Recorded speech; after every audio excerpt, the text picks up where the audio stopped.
4, 3, 2, 1. Go for launch.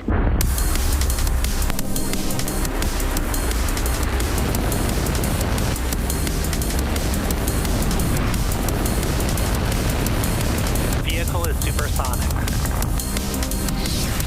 Stage separation confirmed. Dragon, separation confirmed.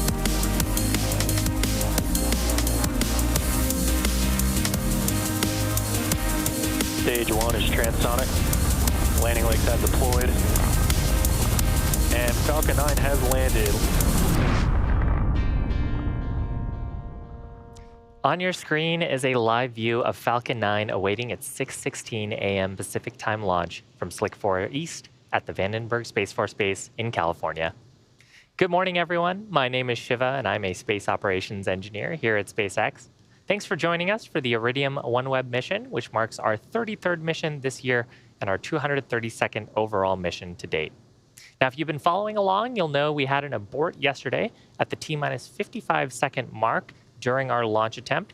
But since then, the teams have completed checkouts on the vehicle and the ground systems, and we're looking good going into today's T0 at just about 15 minutes from now.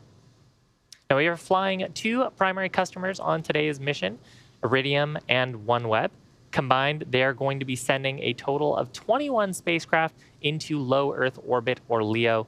Iridium is sending up 5 upgraded spare satellites, and OneWeb is sending up 16 satellites, including a demonstration satellite, into space today. Now, all of the 21 spacecraft will deploy during 2 separate deployment sequences after our second stage performs 2 burns.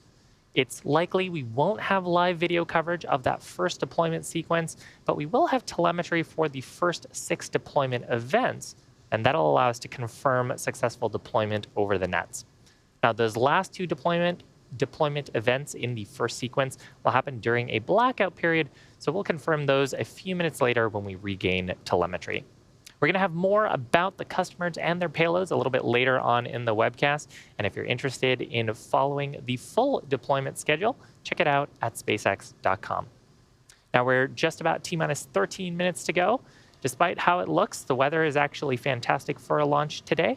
The range and vehicle are also tracking go to launch, and we're tracking no issues with the customer payloads. Now, on your screen is, in fact, a live view of the Falcon 9 rocket. You can see a little better view of it there. Falcon 9 is a 2-stage rocket. It's about 230 feet tall, and when it's fully loaded with propellants, it'll have about 1 million pounds on board. We actually began loading those propellants around the T-minus 35-minute mark and began liquid oxygen loading actually just as the webcast went live. Now, starting at the very top of the rocket, we've got our payload fairing. That's that nose cone structure you can see at the very tip of your screen. And that is what is containing our 21 satellites today. The payload fairing protects the payloads from aerodynamic heating loads and contamination during the ascent phase of the mission. But once we get to the vacuum of space, we don't need it anymore. So we jettison those halves back while the second stage continues onto orbit. It's in shadow there behind Vandenberg's famous fog, but you can sort of see it on the right of your screen. Now, it is worth noting that we're going to have 2 deployment sequences during today's mission. The first deployment sequence will deploy all 5 of the Iridium satellites and the first 6 OneWeb satellites. And then the second will deploy the additional 10 OneWeb satellites that are on the mission.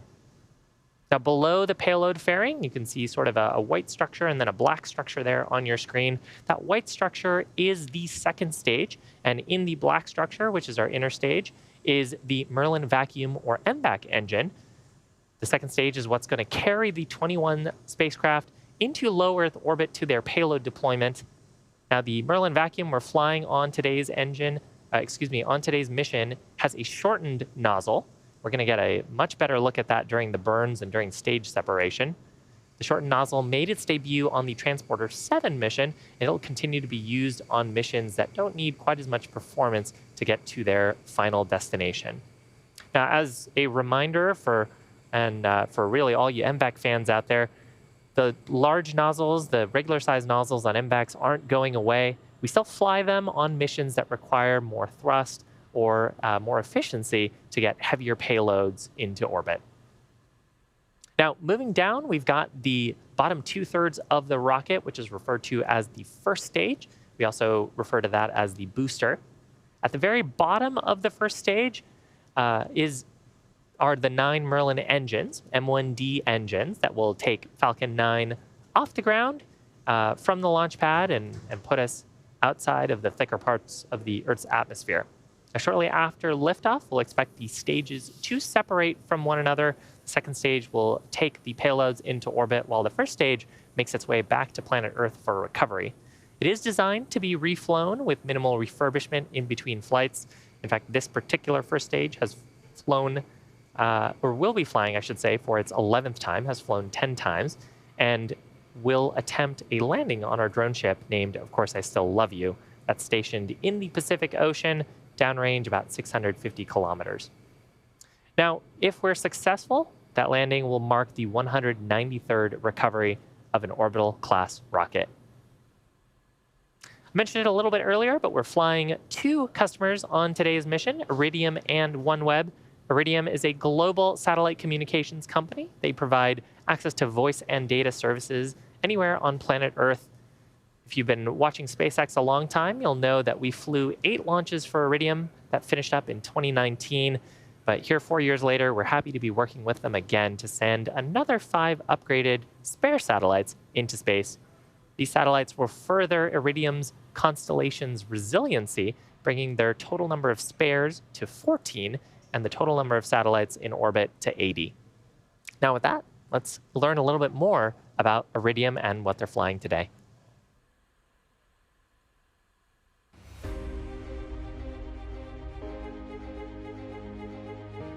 Innovation, versatility, safety, resilience. These are just a few of the words that represent Iridium. Millions of people know they can trust Iridium to connect them to and from anywhere on the planet every day.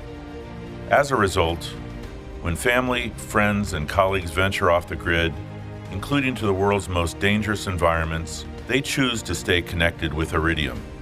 And some are researching climate change, combating poaching, cleaning plastic from the oceans, and ensuring critical aid can be safely delivered to those in need. This is what Iridium was made for. Most important, Iridium is a lifeline for those in dire situations, and it remains the only satellite network that lets you send out an SOS from anywhere on Earth. We take this responsibility and the trust placed in Iridium very seriously. Our upgraded satellite constellation, packed with redundancy in space and on the ground, is a testament to our unwavering commitment to those relying on us today and the millions more to come in the years ahead. The original Iridium satellite constellation lasted over 20 years, well beyond what was expected. We designed our latest constellation to even higher standards with even more flexibility. That's why today, you can expect Iridium to continue delivering the highest quality service in any weather condition across the whole planet well into the next decade and beyond. Quite simply, there is no network like Iridium.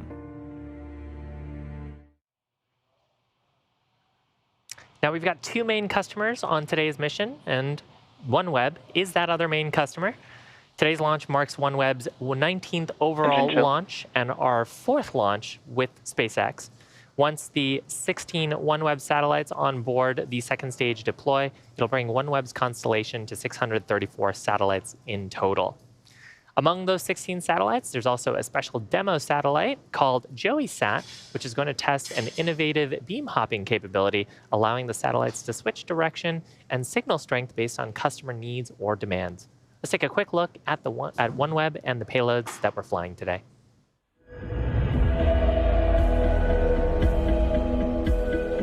Think for a moment about what connectivity brings you. Is it helping you manage or grow a business, stay in contact with family and friends? Is it giving you or your family access to education or to a doctor? Is it opening doors for you to a world beyond your horizon? Of course, for many of us in big cities and large and established communities, it's doing that every day. It's essential fundamental. It's enabling our lives. From connectivity flows a better quality of life, new horizons and greater opportunities. So what can we do to help ensure everybody can experience the benefits of connectivity? This is the OneWeb mission, to bridge that digital divide, to serve businesses and rural communities, to further scientific understanding and collaboration. And we're doing this by bringing high-speed broadband internet from space to places where this opportunity was previously unimaginable. Every customer connected via the OneWeb network has their own story. All of them are united by one thing: gaining the power of connectivity and the independence or sense of community that can bring. OneWeb Launch 19 with SpaceX will fly 15 satellites into our LEO constellation. In addition, a 16th satellite will be included that we have called JoeySat. JoeySat is a demonstration satellite which incorporates several features sets to be included in OneWeb's next generation constellation, including beam hopping technology, hence the name Joey. This satellite has been developed alongside our partners at SatixFy through our Sunrise program funded by the European Space Agency and the UK Space Agency. We can't wait to see it in space. Go OneWeb.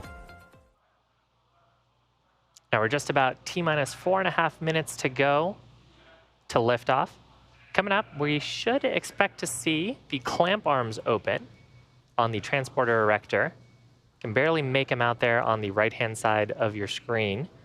Now, the transporter erector is, of course, the structure that would be to the right of Falcon 9, kind of obscured by the fog here. It brought Falcon 9 to the vertical launch position and also routes electrical connections, communications, and, of course, propellants into the stages. And once we get down to T-minus 0, we'll expect the transporter erector to retract away using hydraulics at its base. And we've actually begun retracting away the strong back, which is another name we use to refer to the transporter erector. Maybe we'll get a glimpse of it here as from between the condensation and the fog. But the transporter erector is to the right of the vehicle, I promise. Now, the first stage is connected to the transporter erector at a launch mount at its base. And when we get to T-minus 0, that'll retract away fully, clearing the way for Falcon 9's launch. Stage 1, lock flow complete. There's a call out for liquid oxygen loading complete on the first stage. We're expecting a similar call out here on the second stage around the T-minus 2 minute mark. Falcon 9 uses two types of propellant, a fuel and an oxidizer. The fuel the fuel we use is rocket propellant 1, which is a refined form of kerosene. The oxidizer is liquid oxygen. And that's because we need an oxidizer to burn that fuel. And where we're going to the vacuum of space, we need to carry that oxidizer with us.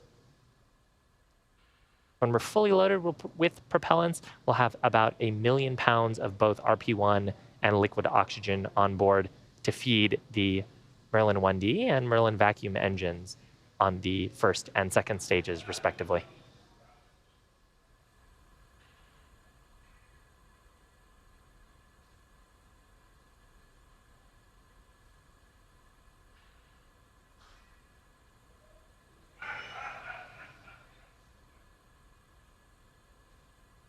Should be coming up pretty close to liquid oxygen loading complete. You can see a little bit of the venting. Stage 2, lock flow complete. There's the call out there for LOX load complete. You can see a little bit of the venting, bleeds, I should say, coming off of the second stage. And we should expect to see some venting here. You can barely make it out, and you can really hear it there. The transporter erector lines are being cleared out. I'm producing those clouds around the vehicle. Now, coming up next major milestone is at T-minus 60 seconds. That's when Falcon 9 transitions into startup, and the flight computers on board the vehicle will have control autonomously through the rest of the count. Falcon 9 is in startup. So from here, Falcon 9 has autonomous control of the rest of the count. The LD will give their final go for launch. LD is go for launch. Now the payloads continue to look healthy. Next major milestone coming up at T-minus 2 seconds when we ignite those Merlin 1D engines, and then liftoff at T0. We're about 30 seconds away. T-minus 30 seconds. Range and weather continuing to look good. Let's watch.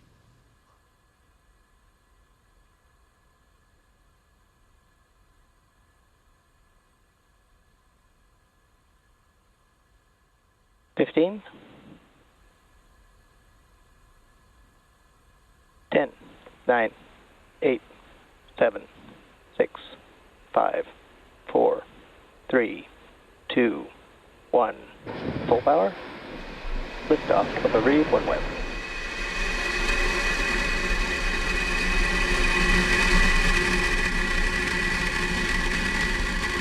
Vehicles pitching downrange.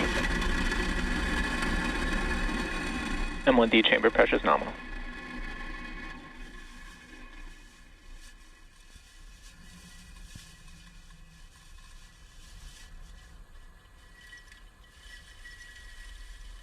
Successful liftoff of Falcon 9 from Space Launch Complex 4 East at the Vandenberg Space Force Base.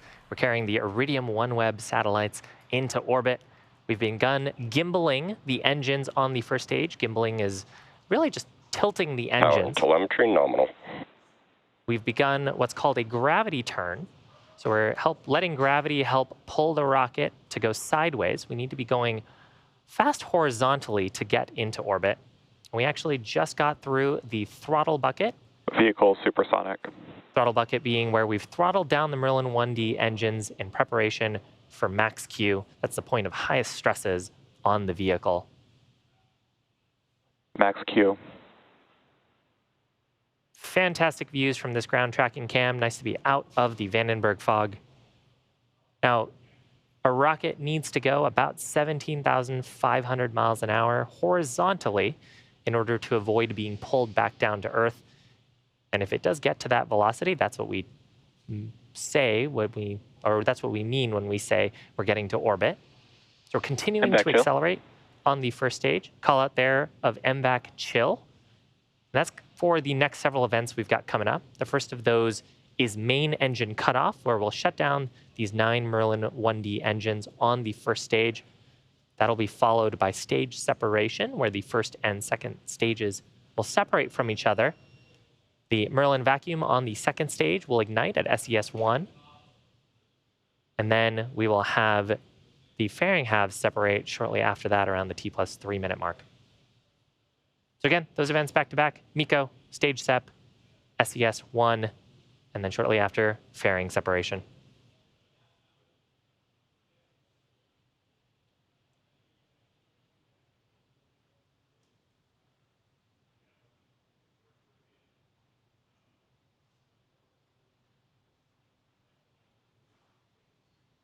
MECO. Stage separation confirmed. MVAC ignition. And there are great views of that shortened MVAC nozzle. Right-hand side of your screen is the second stage. Left-hand side of your screen is the first stage. We've begun deploying the hypersonic grid fins on the first stage. Those are those structures that are popping into view right now. Next major milestone will be a fairing deployment.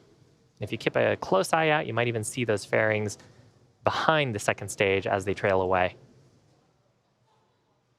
Fairing separation confirmed. And there is successful separation of the fairings. Now both the fairing halves, in fact, there's a view of one of the fairing halves on the right-hand side of your screen, making its way back to Earth. Both of these fairing halves are flight proven, one of them having flown 3 times and the other one for its 6th time. And we will be attempting to recover both halves once they make it back to Earth using our recovery vessel named Go Beyond.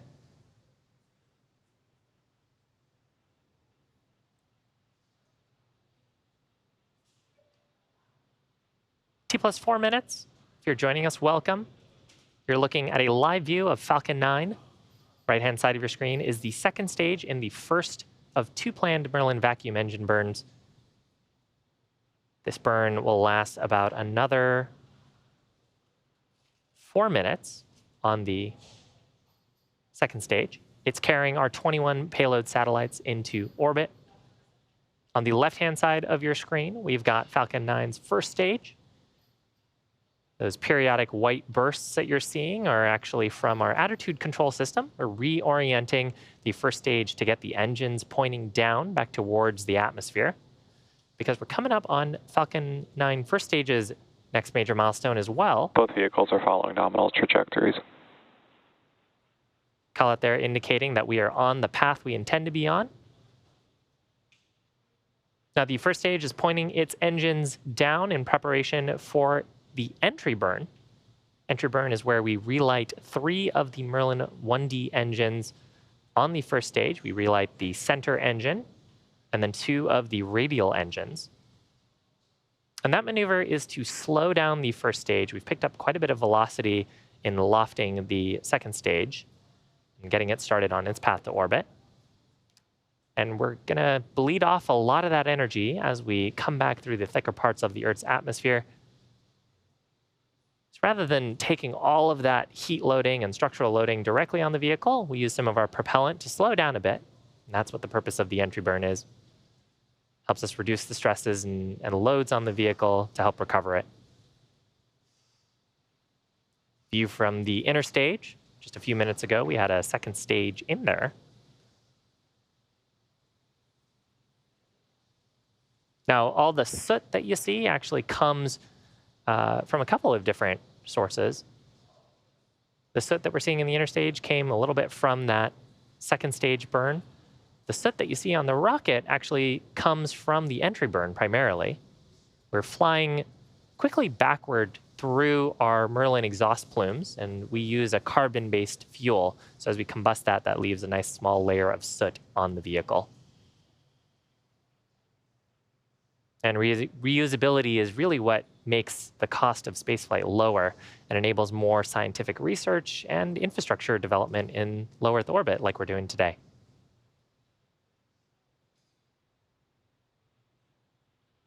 Stage 1, FTS has saved. Stage 1 entry burn startup. There is startup of the entry burn. This should be a pretty short burn.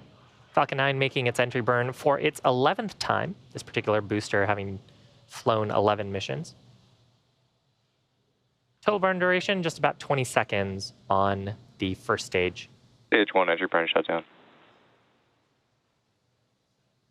And then followed by a little bit of attitude gas there just to get us pointed in the re-entry attitude that we want to be in.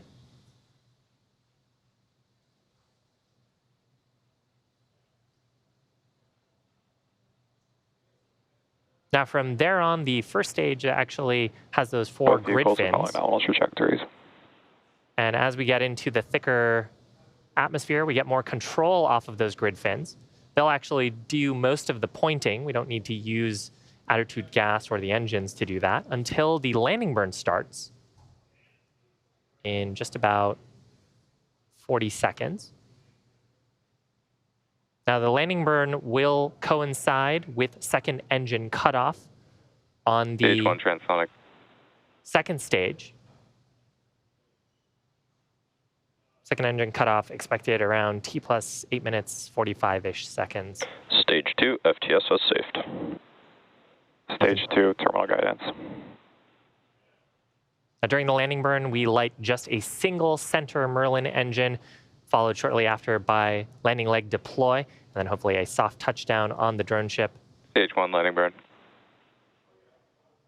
Pretty fun coming in through the clouds here off the California coast.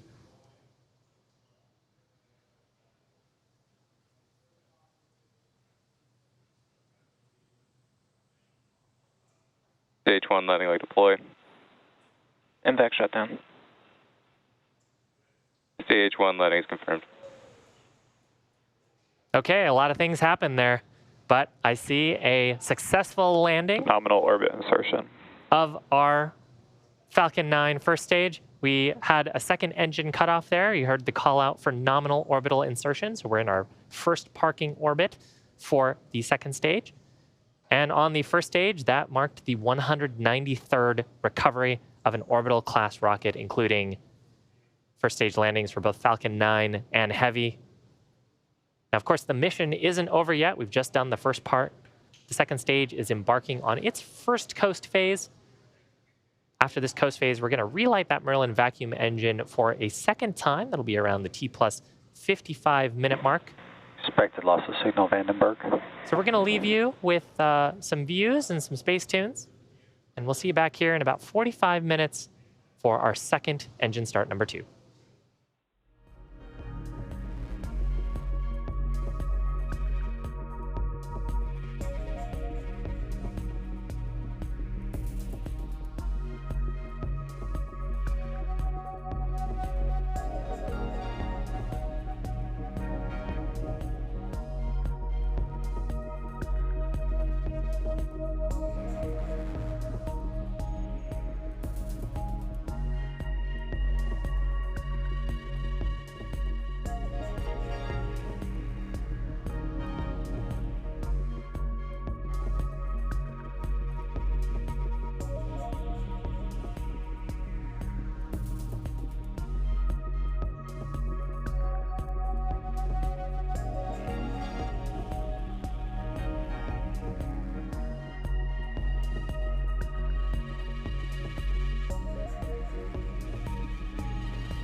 Acquisition of signal, Easter Island.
Expected loss of signal, Easter Island.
Acquisition of signal, Queen Maud Land, Antarctica.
Expected loss of signal, Antarctica.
Acquisition of signal, Hartebeeststock, South Africa.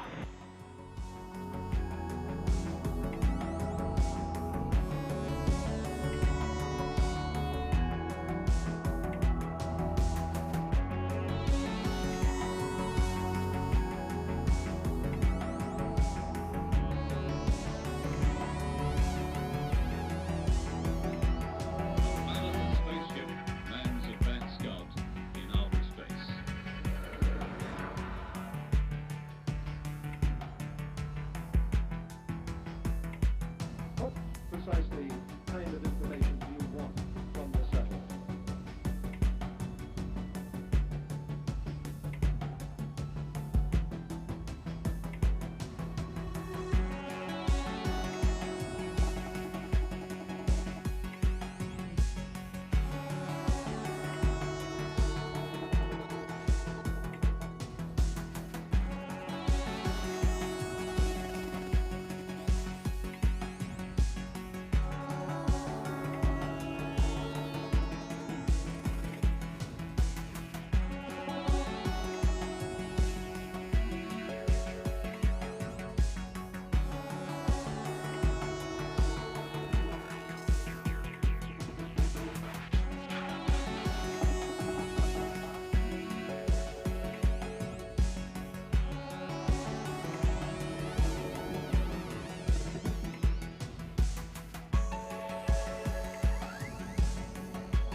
Welcome back to the webcast for the Iridium OneWeb mission. Now, we've had a great mission so far. We had an on-time liftoff at 6:16 a.m. Pacific time from Slick 4 East in the Vandenberg Space Force Base in California.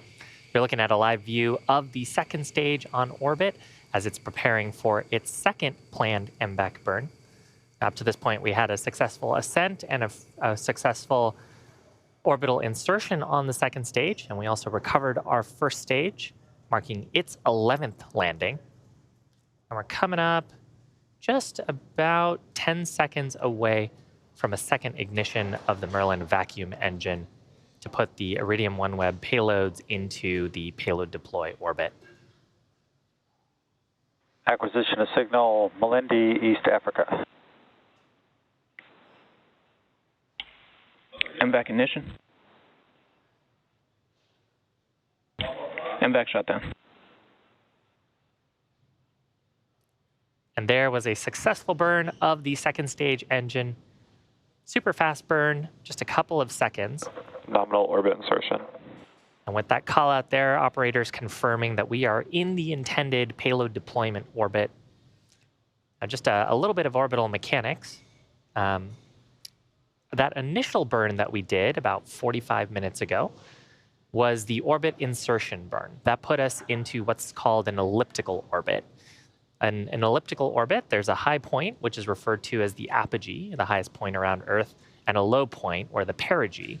And those 2 points are different on an ellipse. This last burn actually put us into a circular orbit, roughly 620 kilometers above the Earth's surface, for payload deployment. And you can actually see a couple of those payloads on your screen. We're looking at a couple of the OneWeb satellites and a view of planet Earth at the top of the second stage. Now, if you burn along your direction of travel, it turns out via orbital mechanics and the physics that'll raise the opposite side of the ellipse that you're on. And if you notice, we're at about 630 kilometers in altitude right now. So the burn we just took raised the lowest point of our orbit into the circle. And of course, at this point in the mission, we've actually consumed a fair amount of propellant on the second stage. So Merlin Vacuum's thrust is able to give us most of the acceleration we needed to hit the desired orbital energy pretty quickly, hence that super short burn. As a reminder, the 21 Iridium and OneWeb satellites are still attached to Falcon 9's second stage. In fact, we're getting some great views of them. And we're coming up on the first payload deployment sequence at T plus about 59 minutes, so just about 2 minutes away from now. This first deployment sequence is going to have 8 deployment events, consisting of deployment of all 5 of the Iridium satellites that we're flying today, and the first 6 of 16 of the OneWeb satellites that we're flying. Now, we're not sure if we're going to have video coverage of the first deployment sequence, but we are expecting to have telemetry, the data, for at least the first 6 of 8 events. And that data will allow us to confirm deployment on the nets. So an operator will be reviewing... Loss of signal, hard to B-stock. An operator will be reviewing the telemetry and confirming satellite deployments as we get that. The last 2 events are expected to occur during a data blackout period, and so we'll have to confirm those deployments a few minutes later when we regain ground station coverage. So again, about a minute from now, keep your ears open for those callouts of payload deployment. We'll be starting with the Iridium satellites and then moving on to the OneWeb satellites.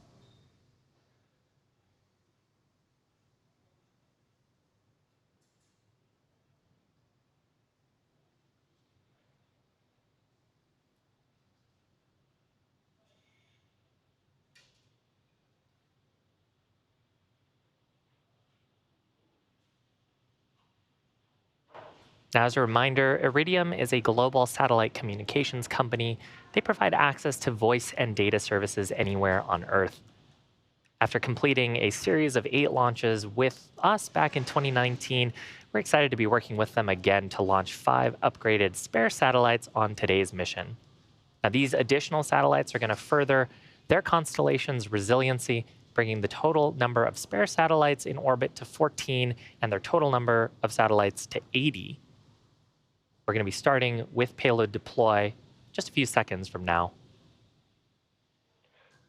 Iridium 5, separation confirmed. So with that call out there, the first Iridium satellite is away.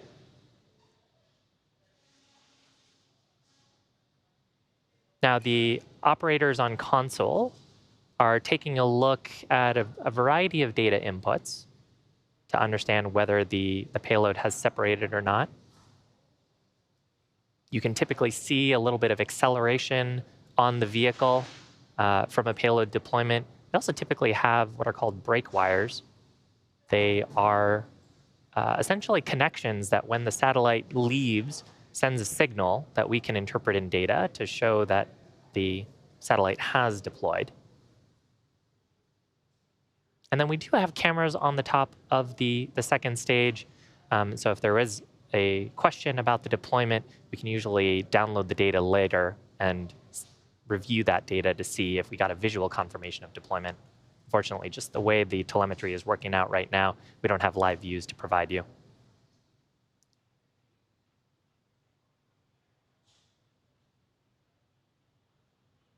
If you're just joining us, we're off the east coast of Africa. We're in the middle of our first payload deployment sequence. Don't have great telemetry for video, but we do have telemetry of data to confirm these payload deployments. We're in the first batch of 8 deployment events in this first sequence, starting with the 5 Iridium spare satellites that we're flying today, and then followed shortly after by 6 OneWeb satellites. Iridium and OneWeb both being our customers on today's mission.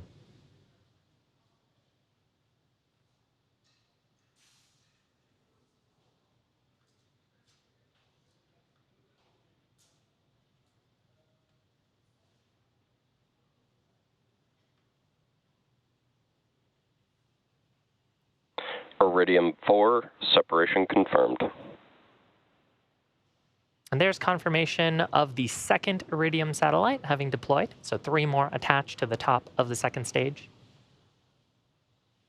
Satellites typically fly on a payload adapter, which is at the top of the second stage. During ascent, that payload adapter was covered by the fairing to protect the payloads. We separated those halves. And now we're at the point where we get to deploy these payloads for the rest of their mission.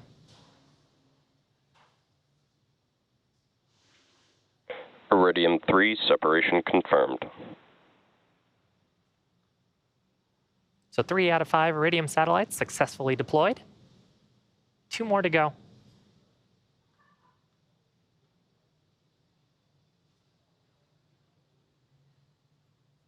And you may notice today that we are flying north across the coast of Africa.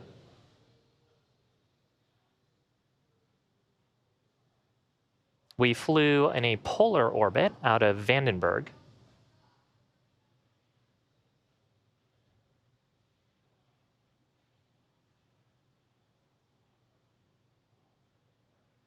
Iridium 2, separation confirmed. So we flew out of a polar orbit out of Vandenberg. A polar orbit is exactly what it sounds like.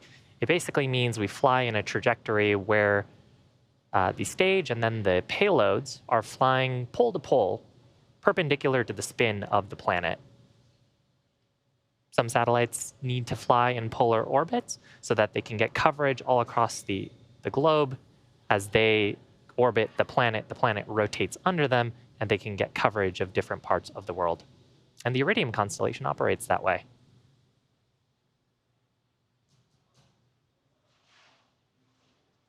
So just about 40 seconds ago, we heard successful deployment of 4 out of the 5 Iridium satellites that were flying on today's mission.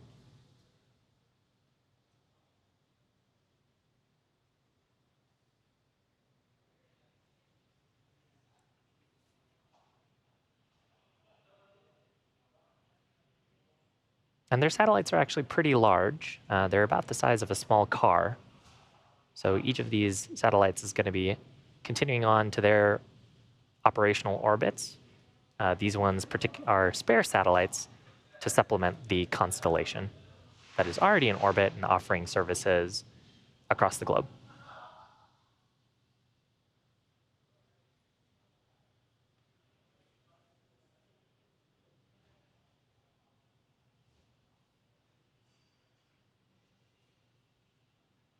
Iridium 1, separation confirmed. And great news there. We've had successful deployment of all 5 of the Iridium satellites that were flying on today's mission. Coming up next, we've got the first of 3 deployment events scheduled for OneWeb in this first deployment sequence. Once we do deploy all 16 of the OneWeb satellites that we're flying, that's going to bring OneWeb's constellation up to 634 satellites in total. And among these 16 satellites, OneWeb is also flying a demonstration satellite named JoeySat to test an innovative beam hopping capability that will allow them to their satellites to switch the direction and signal strength based on where customers need connectivity. We're just a few seconds away from the first planned OneWeb deployment event.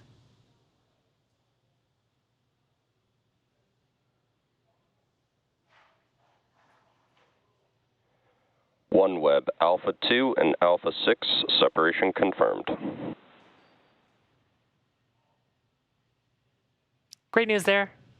First of the OneWeb deployment events is complete and successful. And we are expecting these next 2 events to happen during a period of LOS, or loss of signal. And that's where we would expect to not have live data, which will slow down that separation confirmation until we can get signal a few minutes from now. So we're going to confirm these deployments in a few minutes when we do regain telemetry. But that does confirm 6 successful deployment events, and 7 of the 21 satellites have successfully deployed. It does wrap up our coverage for Iridium, but don't go away. There's still 14 more OneWeb satellites to deploy for during this blackout period. OneWeb Alpha 1 and Alpha 5, separation confirmed. Oh, and it looks like we do actually have reasonable ground station coverage.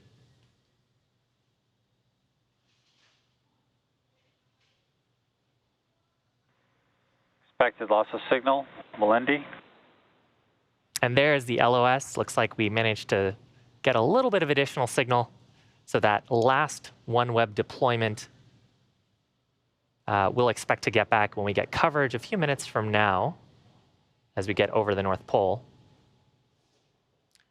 Now, there is a second set of deployment events happening around the T+1 hour and 21-minute mark, so don't go away. We've still got, I think, 12 OneWeb satellites on board.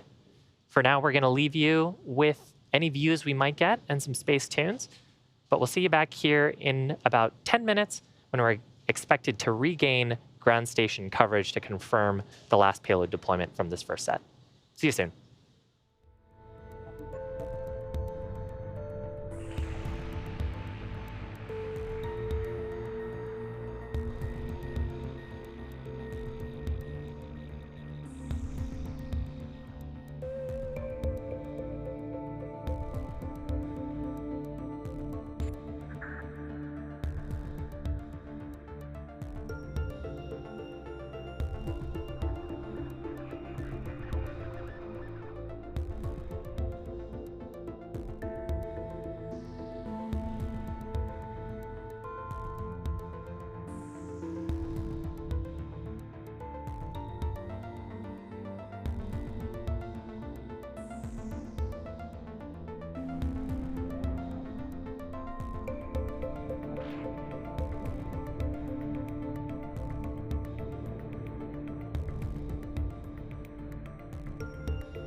Welcome back to the Iridium OneWeb mission webcast. Now, we just went through a loss of signal period where we didn't have any data coverage to confirm the last deployment event from the first deployment sequence.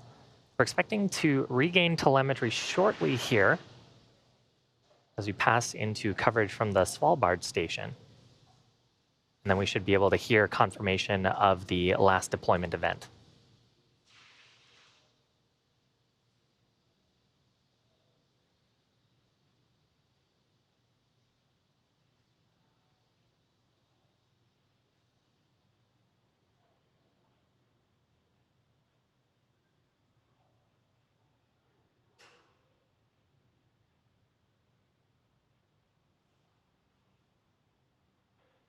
OneWeb Bravo 8 and Bravo 4 separation confirmed. And fantastic news, that confirms deployment of all 11 of the spacecraft from the first deployment sequence. The mission isn't over yet, though. Acquisition of signal, Svalbard. We do have one more deployment sequence, which is set to begin in about 5 minutes. We are hoping to have live views for those deployments of the remaining OneWeb satellites. So stay tuned. We'll see you back here in just a few minutes around T+121 for the second payload deployment sequence. See you soon.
Welcome back to the Iridium OneWeb mission webcast. Now, if you're just joining us, we've had a really great mission so far. We lifted off on time, 6:16 a.m. from Vandenberg Space Force Base.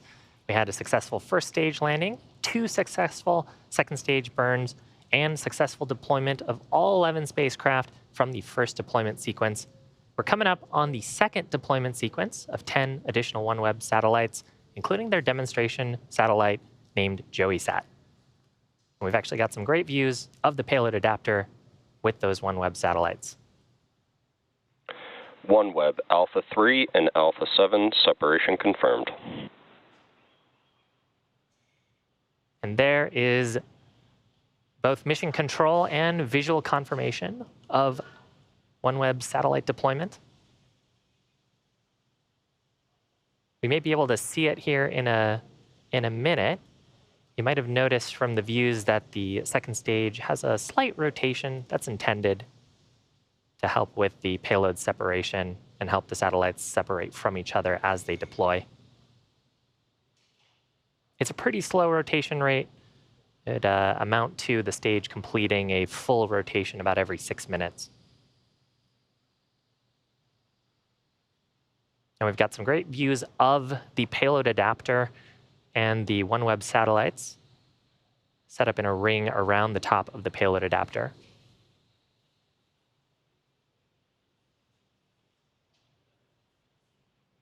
Now, at this point, we still have 8 remaining OneWeb satellites on board Falcon 9's second stage.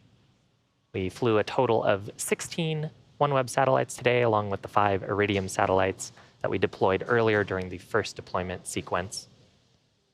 And in that first deployment sequence, we deployed 6 of the 16 OneWeb satellites.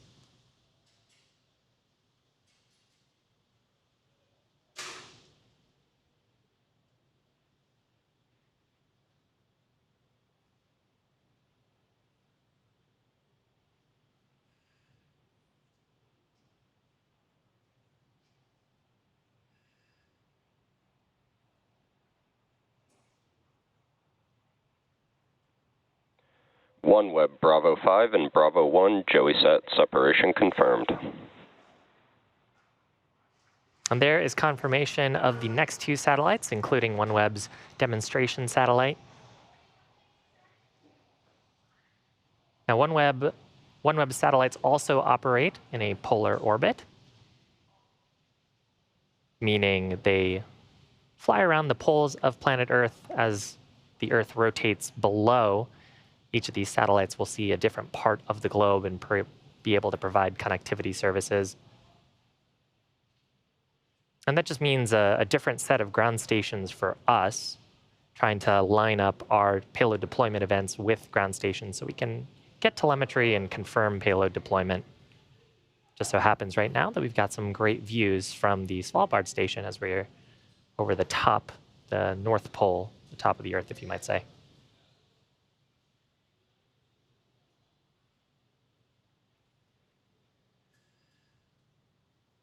OneWeb Alpha 8 and Alpha 4 separation confirmed.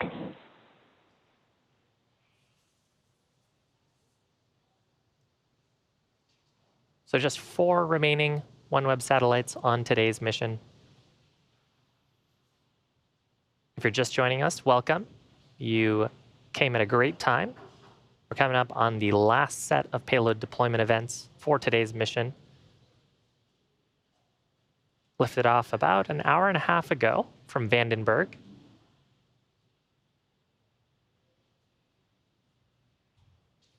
And you're looking at a live view of the second stage, the top of the second stage at the payload adapter fitting with the last remaining satellites on today's mission.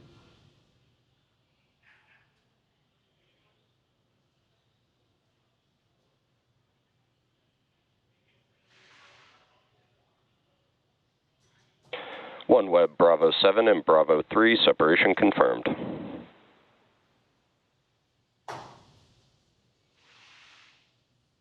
Two more successful deployments. Kind of cool seeing the reflection off of that satellite coming back on the adapter fitting. We are in view of the sun.